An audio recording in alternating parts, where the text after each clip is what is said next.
বাজারে গেছিলাম কিছু সবজি নিয়ে আসতে, আর তারপরই চোখ পড়লো এই পাকা আমগুলোর দিকে। এবছর সেইভাবে এখনো পর্যন্ত আম খাওয়া হয়নি, পাকা আম।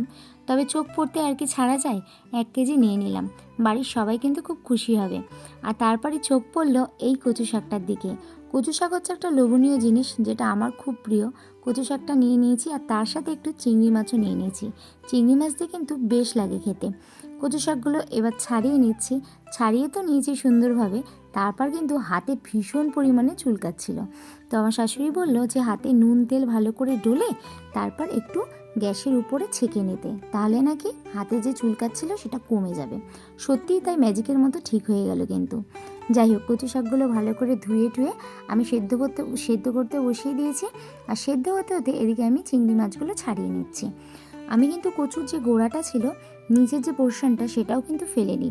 ভালো করে ছাড়িয়ে ছোট ছোট করে কুচি কুচি করে কচু শাকের সঙ্গে একসাথে সেদ্ধ করে নিচ্ছি। তারপর চিংড়ি মাছের মধ্যে নুন হলুদ ভালো করে মাখিয়ে নিচ্ছি। আর কচু শাকগুলো সেদ্ধ হয়ে যেতে ঝুড়িতে ভালো করে জলটা ঝরিয়ে নিচ্ছি। সর্ষের তেলে কচু শাকটা রান্না করলে কিন্তু বেশ সুন্দর লাগে। তার জন্য আজকে আমি কচু শাকটা একদম সর্ষের তেলে রান্না করছি।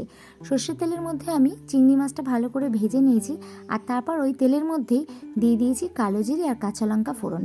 তারপর কচু শাকটা ঢেলে দিয়ে নুন হলুদ চিনি আর এর মধ্যে দিচ্ছি একটু জিরের গুঁড়ো, সব দিয়ে একসাথে ভালো করে মজিয়ে নিতে হবে। আর তারপর ভাজা চিংড়ি মাছগুলো এর উপর সুন্দর করে ছড়িয়ে দিয়েছি কিন্তু। ব্যাস একটু টানিয়ে নিলেই কিন্তু রেডি হয়ে যাবে কচু শাকটা। তোমরা জানি সবাই করতে পারো, তবে আমার রেসিপিটা একটু ট্রাই করে দেখো, ভালোই লাগবে বেশ। তারপর গরম গরম ভাতের সঙ্গে কচু শাকটা জাস্ট জমে যাচ্ছে। এত সুন্দর দেখতেও হয়েছে আর খেতে তো ভীষণ ভালো হয়েছে। আমি একগাল নিয়েই তোমাদের জানাচ্ছি, সত্যি অসাধারণ হয়েছে। তোমরা কিন্তু এইভাবে বানিয়ে নিতে পারো। ভিডিওগুলো ভালো লাগলে আমার পাশে থেকো।